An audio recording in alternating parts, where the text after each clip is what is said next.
let me talk about a few things, and I'm going to try to deliver the messages in the most delicate way that I can, okay? And just bear with me. If the first 5 minutes seems like it resonates with you, just please bear with me for the first 5 minutes. If it seems like it resonates with you, please watch the video because I feel like there are important things that are coming through that you need to be aware of. So I see a lot of warning signs and red flags. And if it doesn't resonate, then of course, stop watching and, you can find other readers on YouTube.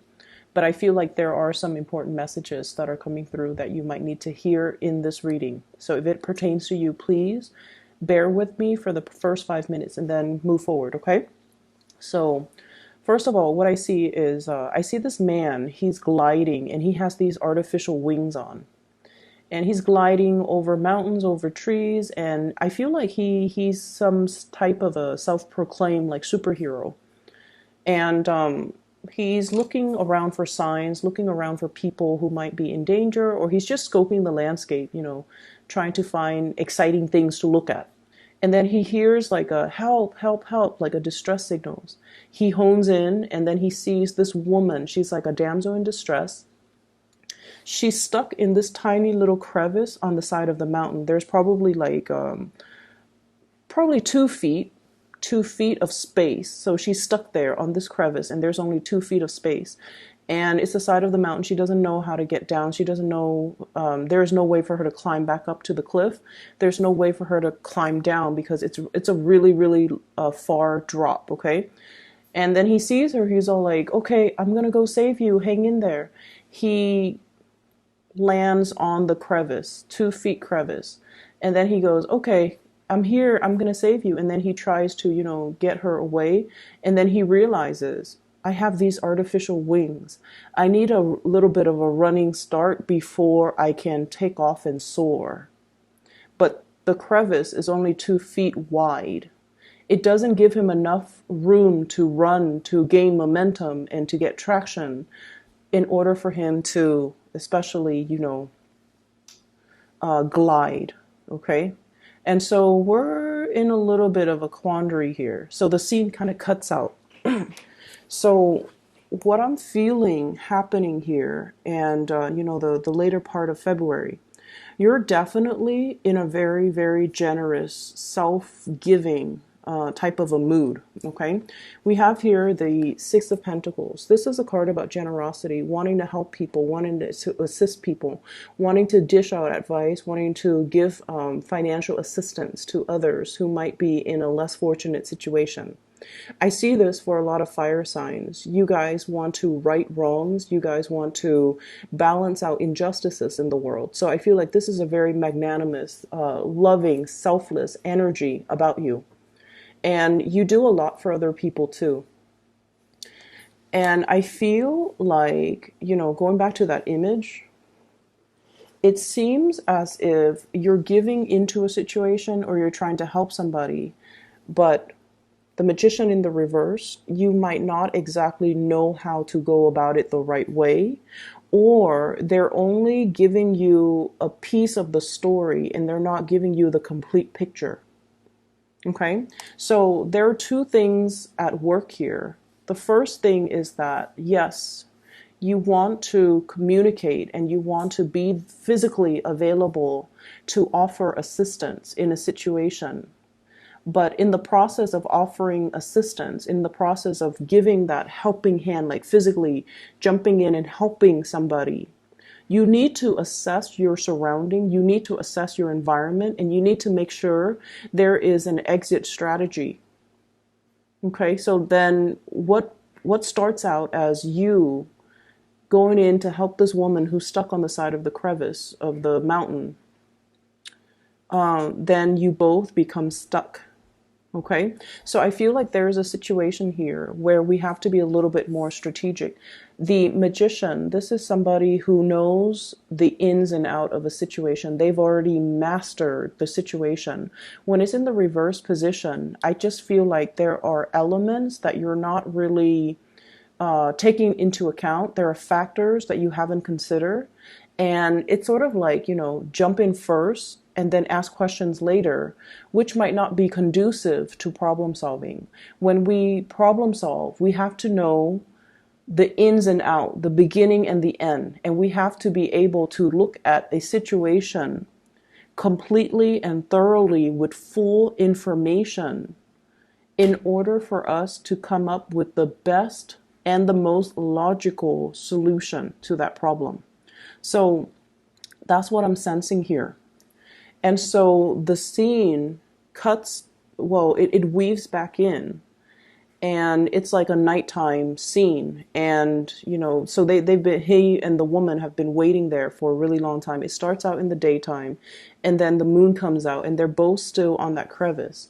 So he's scanning his environment, and then he's realizing, I'm not going to be able to use these wings. And even if I have enough of a running start, I'm not going to be able to hold her and maintain my balance in order for us to soar away or to, land safely.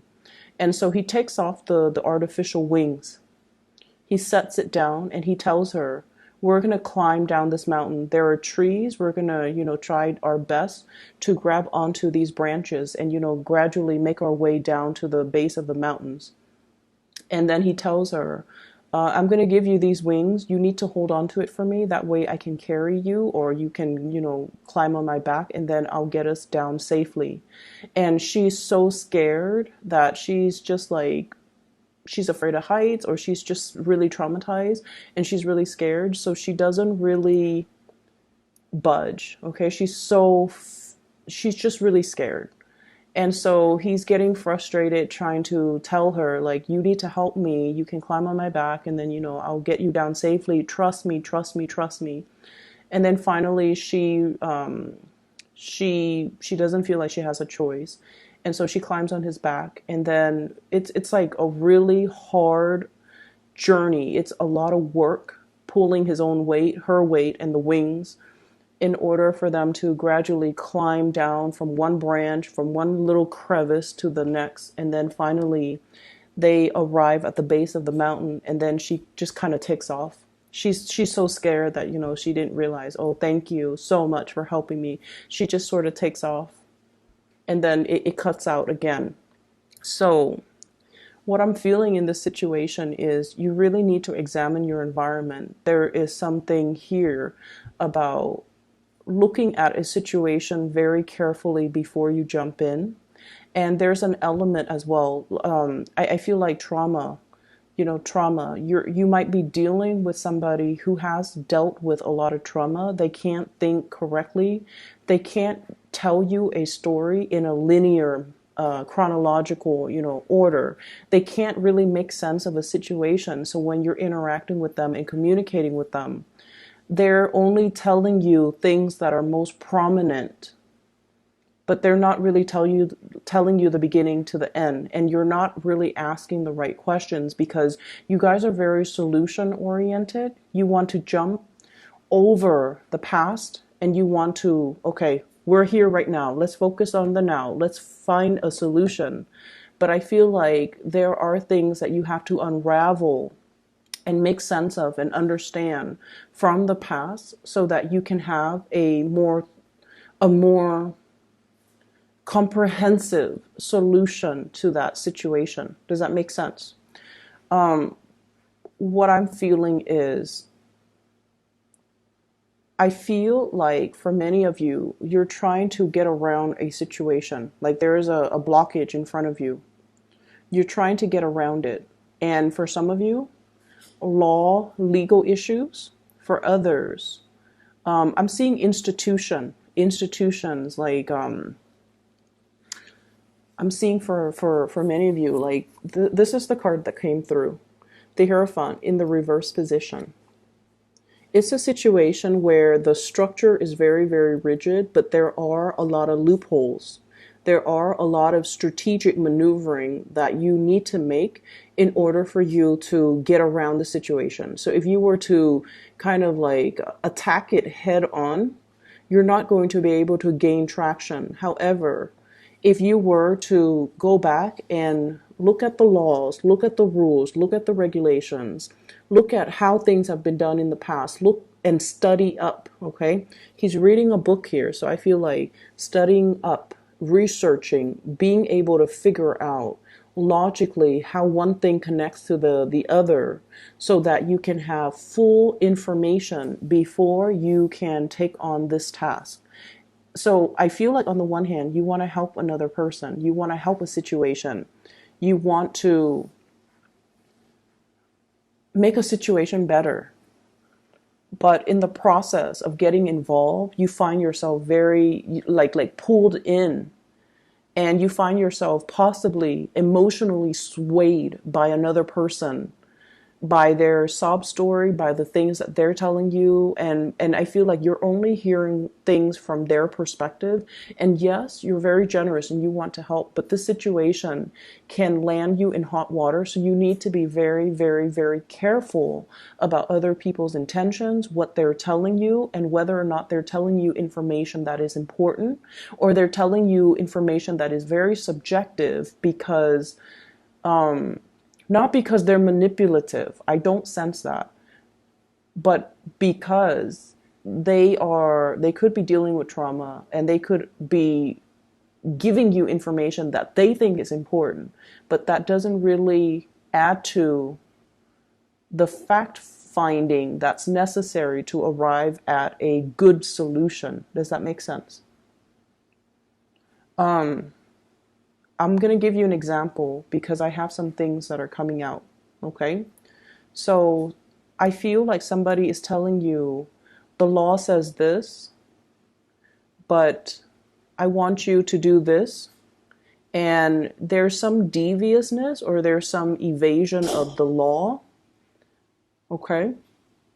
Either for financial gains or either to gain something.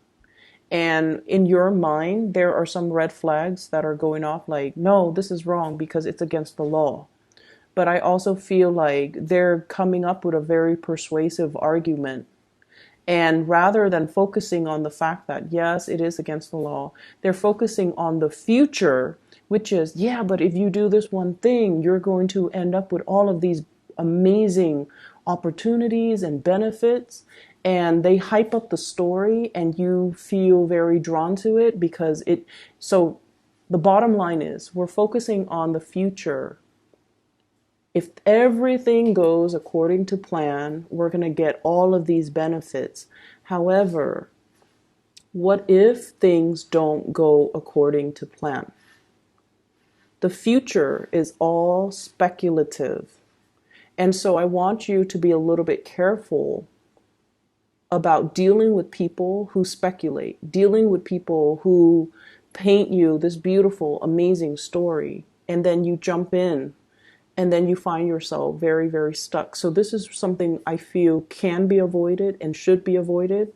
So if you're still watching this, I hope that you take that into account. If you're dealing with people who are painting this rosy picture, and especially if they're not able to give you the whole story, or if they're not able to give you, step-by-step instructions on how to do something, but they only focus on the benefits. They only focus on conjecturing or even speculating. This is what's going to happen. This is what we're going to get. So please be careful about that, okay, Aries? So going back to the message, the image that I saw, okay, and this woman, she's distressed. I feel like he spent the whole day, okay, he was stuck there, he found himself stuck. And then nightfall comes, and then he was very much focused on the solution. And I feel like the important question that is relevant, but that was not asked was, hey lady, how'd you get on this side of the mountain? Did someone drop you here? Did someone retaliate? Did you do something bad? How did you find yourself on this tiny little crevice in the middle of nowhere on this mountain? I feel like that was a question that needed to be asked. How did you get yourself in this situation? Okay, and then the fact is that he helped her. He pulled her weight, he pulled his own weight, he helped her down the side of the mountain, and then she just takes off without a thank you, without, that gratitude, without and she might have taken his wings too. I believe she was holding on to his wings.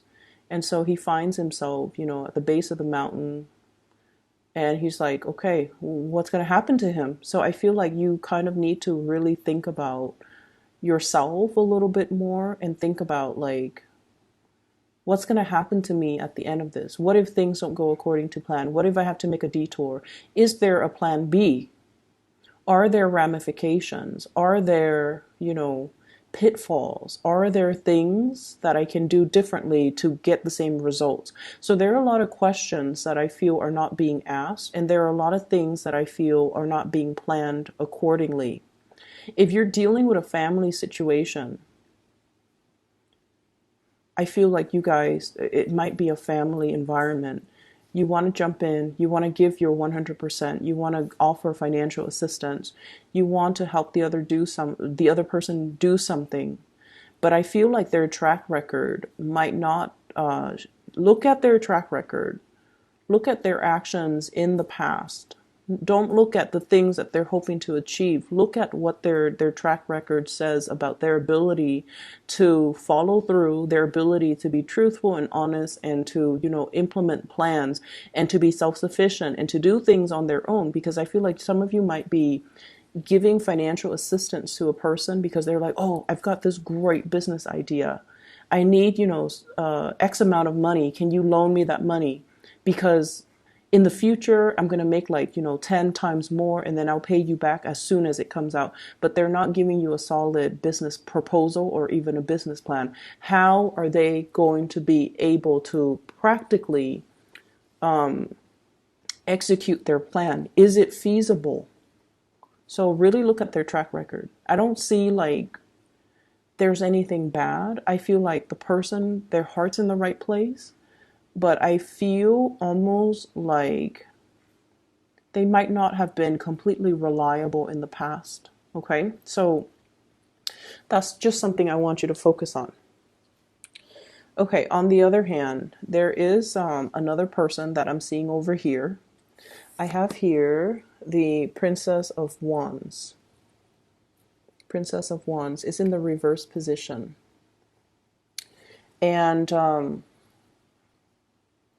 I'm not seeing this as a specific sign, like a fire sign, or even we have here the King of Cups, a water sign.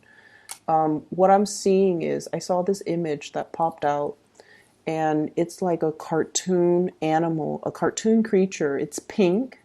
It looks like a teddy bear, or even like a cartoon, like a Japanese anime cartoon, even like a Pokemon. But either way, it looks like a pet, like a really cute animal. It's pink, it has like whiskers, it has ears, it has a fluffy tail, and it's really cute to look at. So it's in a home environment. And what I feel is it stays home. You have to feed it, you have to give it water. It potentially eats your food, and it could, pee or poop on the rug, and then you have to clean it up. Okay, so I feel like there is somebody here that is kind of, I feel like they might be taking advantage of a situation, or they are creating a lot more work for you, and they're not really pulling their weight. They're not really pulling their weight.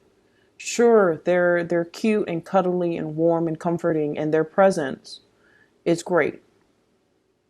But I feel like that animal, it just looks cute. It doesn't really do anything. It doesn't even have a function. It doesn't guard your house. It's just something that's cute or pretty to look at. It eats your food. It dirties or soils your house. You have to constantly give it attention. You have to walk it. You have to take care of it. And so the energy exchange, the give and take, is really not reciprocal. I feel for some of you, you might be interested in a person and you're courting them, like you're hardcore, like just full on showing them you're interested. You might be whining and dining the other person. I usually think of this as, the romantic person, the Casanova, the one that wines and dines others. You're showing somebody that you're really interested in them. You're very attracted to them as well. And I almost feel like they're aware of it and they're kind of either milking it, or they have this sense of entitlement about them. Since you like me so much, why don't you take care of me? And I want you to be very, very careful about that, because I feel like for many of you, you don't mind. Because that generosity card came out first, you don't mind. But I feel like it's just the law of karma. Things have to be reciprocal. Give yourself to reciprocal relationship partners. Give your time and your energy to people that are deserving of it, to people that appreciate it, and to people that will reciprocate for you. Because as we progress through life, you will start to notice too that energy and time are very limited. So we need to devote our energy and our time to people that deserve it and to people that we want to share that space with and who can reciprocate for us. As we get older, and I feel like for many of you, you might be watching this, you guys are on the younger age spectrum. But as you get older, and this is what I've noticed too, the demands of work, the demands of friends, the demands of family, parents, aging parents, work, trying to get ahead in your work environment, you're being pulled. You're going to start to feel like you're being pulled in multiple directions. And you don't have a lot of your time to give. And you're going to find that you don't have a lot of energy to give to others. And so it's really good practice to start at a young age, to learn to say no, to draw boundaries, and to not let other people take care of you. Or, I'm sorry, not let other people, not let other people take care of you, learn to be self-sufficient, but also not let other people take advantage of you. Okay? And then for some of you too, this could be your energy, the the Page of Wands. And there's somebody who's very, very, very much interested in you. They're like really attracted to you, really, really interested in you. They either want to take care of you, like, I feel like somebody that wants to give you money so that you can date them. I feel that. Somebody who is potentially a lot older and they want to have something with you where they take care of you. And it's like, yes, it's all great and good, but we have to learn to be self-sufficient, and we have to learn that relationships need to always be reciprocal. I feel for some of you, you might have gotten out of a relationship that was quite tumultuous, okay? Like a breakup of a situation where you might have been married and you're separated. You might have been married and you're divorced, or you might have lived with somebody that you had a very significant relationship with. And you've given a lot of yourself, and the other person just, there wasn't that sense of reciprocity. And you're a little bit jaded, and you're meeting somebody new who adores you, absolutely adores you. We have a potential water sign, Pisces, Cancer, Scorpio. And I almost feel like, I feel like you might not love them 100%, but you've been jaded. So you're just like, I'm going to go with this relationship because this person loves me more than I love them. And as a result of it, they're never going to leave me because they love me more than I love them. And so you feel like there is a safety and security in that differential between who loves who more. If they love me more, they're not going to leave me. And so you stay in it, even though your heart is not 100% complete in that union. Does that make sense? I feel there is an apology with a person from your past. They're coming to you and they're offering you an apology. This has been long awaited. This has been years in the making. This person seems to me to be very, very stubborn. Their energy, the magician in the reverse, and I feel like there was a lot of love caught up with this person, and I feel like they're finally seeing the forest for the trees, and they're going to give you that apology. Okay? I hope the reading is helpful for you, Aries. And if you have, watched it, the entire video to this point, I feel like you have to be good to yourself. You have to know your worth. You have to understand that things need to be reciprocal. That is the karmic way of the universe. That is what we're supposed to do. It's our obligation to one another. Have an equal exchange of energy in all of our social relationships, love relationships, family relationships. Because when things are lopsided and wobbly, there's always going to be, that day of reckoning when these imbalances need to be restored. And it can be a little bit, it's going to be usually a painful adjustment to restore these energetic imbalances, okay?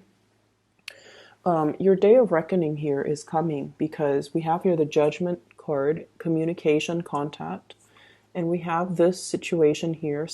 This is the Knight of Pentacles, and I feel like somebody is coming in because they want to offer an apology. And I feel like you've had a really long but also painful history with this person, Three of Swords. And they are aware of their actions in the past. And I feel like, with every type of an interaction, it requires, like, it takes two to tangle, right? They're aware that they made some mistakes. They're aware of their actions. They're aware of how the things they did and the things they say affected you. And so I feel like you have a long awaited apology that's coming through. I hope this reading is helpful.